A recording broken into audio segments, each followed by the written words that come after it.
Minum air saat diet memang diperlukan. Selain dianggap bisa menahan lapar, banyak minum juga bisa mencegah kita dari dehidrasi. Tapi, benarkah demikian? Seorang wanita bernama Jacqueline Hansen ditemukan meninggal dunia saat ia sedang berdiet. Menurut keterangan dokter, penyebab kematian dari ibu 5 anak ini adalah adanya gangguan cerebral edema. Kematian mendadak Jacqueline disebabkan karena konsumsi air minum yang berlebihan. Jacqueline diyakini telah meminum 4 liter air dalam waktu kurang dari 2 jam. Ia percaya meminum air putih yang banyak bisa membantunya menurunkan berat badan. Ia tak menyadari bahwa air itu malah menggenangi otaknya dan menyebabkan kematian. Padahal wanita 40 tahun ini baru melakukan diet selama 3 minggu. Akibat dari berdiet memang seringkali tidak diperhatikan. Hampir semua wanita dan juga pria di dunia telah mencoba aneka pola diet. Berbagai macam nasihat, anjuran, dan masukan mengenai makanan, minuman, serta olahraga seringkali membuat para pelaku diet kebingungan. Ini karena memang berbagai macam pola diet tersebut seringkali bertentangan satu sama lain. Tak jarang anjuran atau nasihat seputar diet tersebut ternyata hanya mitos belaka atau bahkan justru berbahaya bagi tubuh. Apakah mitos seputar diet sehat yang sering kita dengar selama ini benar?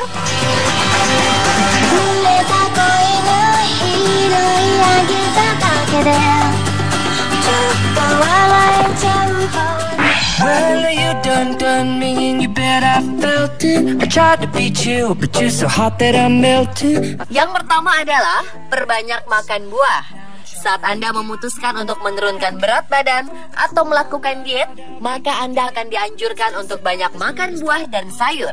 Sebaliknya, Anda akan dilarang mengkonsumsi makanan berlemak dan juga gorengan. Namun ternyata tak semua buah baik dikonsumsi bagi mereka yang sedang ingin menurunkan berat badan. Karena ada juga buah yang bisa membuat Anda gemuk. Buah merupakan makanan kaya nutrisi dan antioksidan yang baik untuk tubuh, sekaligus makanan sehat yang bisa mempengaruhi berat badan, baik naik atau menurunkannya. Yang perlu Anda ketahui adalah memilih buah yang tepat untuk tujuan yang ingin Anda capai. Kebanyakan buah memiliki rasa manis dan segar. Buah seperti mangga, pisang, melon, kurma, dan nanas merupakan contoh buah yang sangat manis. Secara otomatis, rasa manis ini menunjukkan bahwa buah-buah ini juga punya kadar gula yang tinggi. Inilah yang membuat buah bisa mempengaruhi level insulin, memungkinkan penimbunan gula menjadi lemak, dan bisa merusak rencana penurunan berat badan Anda. Pisang memang salah satu buah yang bisa mengenyangkan dan baik untuk diet. Tapi asupannya perlu dibatasi jumlahnya, yaitu tak lebih dari 4 buah setiap hari. Cannot wait. I'm sure there's no need to complicate.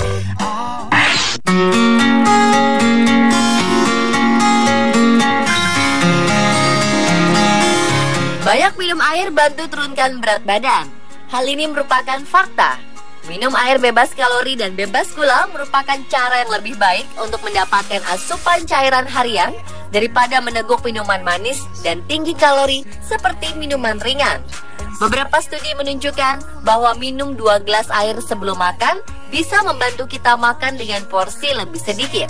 Namun, kuncinya di sini adalah bahwa kita sebenarnya tetap perlu makan dengan porsi lebih sedikit karena air itu sendiri tidak bisa mengurangi lemak dalam tubuh. Kita tidak bisa mengandalkan banyak air putih untuk menurunkan berat badan. Meski konsumsi air bertambah, namun tubuh tetap memerlukan nutrisi dari makanan untuk beraktivitas. Selain itu, minum terlalu banyak air juga akan membuat perut kembung dan tidak nyaman.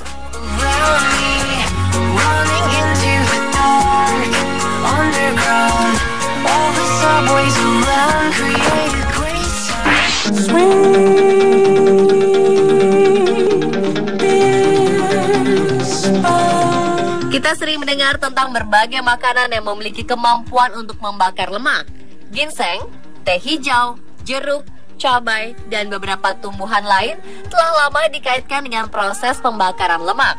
Tapi, meskipun ada beberapa penelitian yang menunjukkan bahwa makanan-makanan ini dapat meningkatkan tingkat metabolisme, peningkatan ini sangat kecil, sampai-sampai membuat hampir tidak ada perbedaan.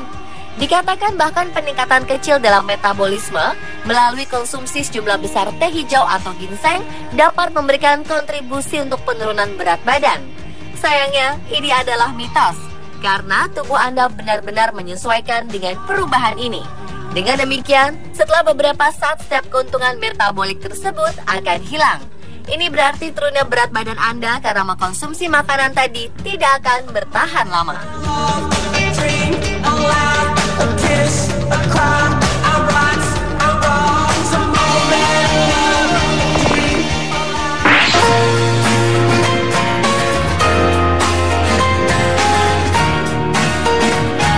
Bagi seseorang yang sedang berdiet, pasti percaya bahwa makan lewat dari jam 7 atau jam 8 malam adalah haram hukumnya.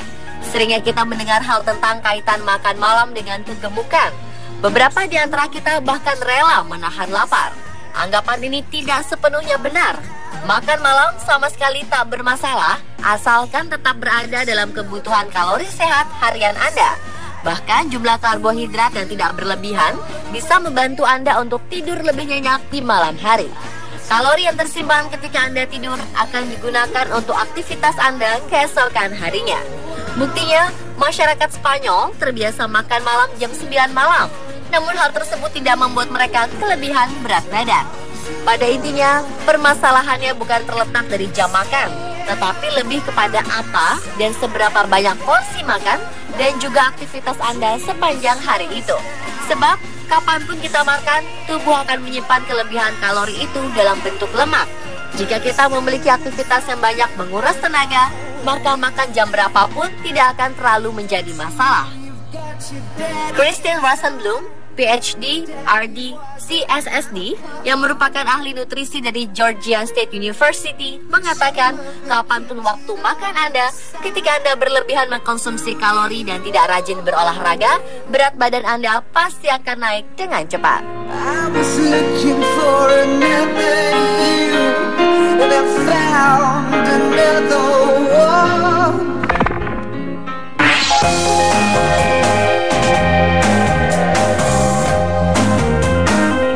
Karbohidrat seringkali dianggap sebagai makanan jahat bagi mereka yang sedang berusaha menurunkan berat badan. Bahkan ada pula yang sama sekali berpantang mengkonsumsi karbohidrat saat berdiet. Faktanya, karbohidrat seperti kentang, pasta, atau nasi sebenarnya tidak menyebabkan kenaikan berat badan kecuali jika dikonsumsi berlebihan. Hal yang sama juga berlaku pada protein lemak. Penelitian National Weight Control Registry menyatakan orang yang berhasil mempertahankan berat badan cenderung makan makanan yang tinggi karbohidrat dan rendah lemak serta memperhatikan asupan kalori total. Orang yang sengaja diet dengan mengurangi karbohidrat dan tidak mengkonsumsi makanan rendah protein dan rendah lemak malah akan lebih mudah lapar. Akibatnya, ia terpicu untuk makan secara berlebihan.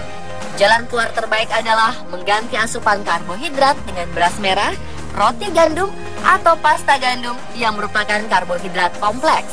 Makanan ini mengandung lebih banyak serat. Namun saat mengkonsumsinya, jangan menambahkan lemak ekstra seperti saus tomat atau keju.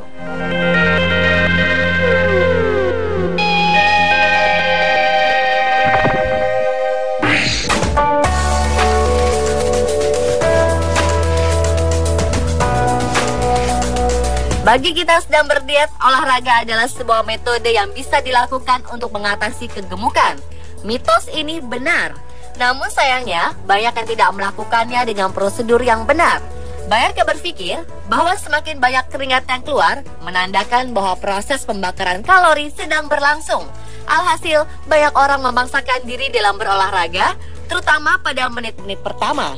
Padahal proses pembakaran lemak baru akan berlangsung di 20 menit setelah kita melakukan latihan.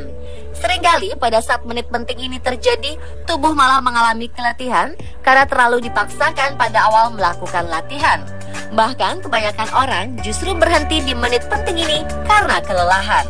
Oleh karena itu, berolahraga harus dilakukan secara benar agar hasilnya pun maksimal.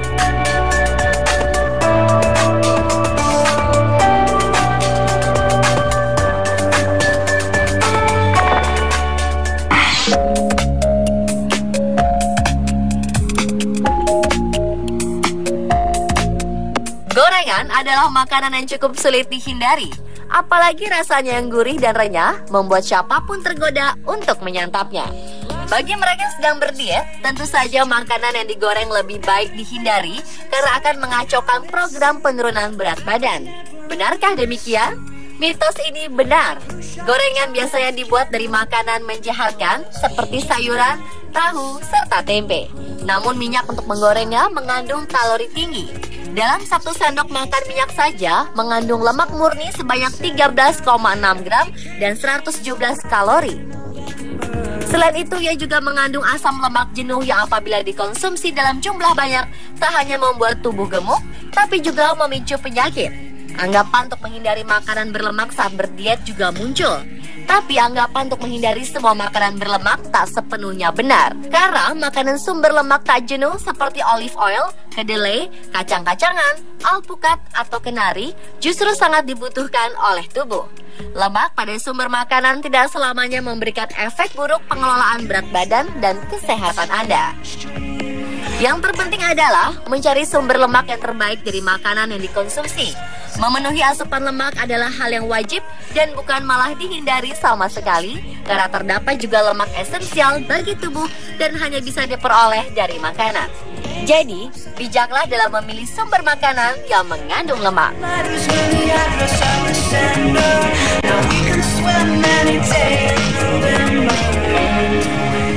Pemirsa, itulah fakta dan mitos diet sehat versi Anispot.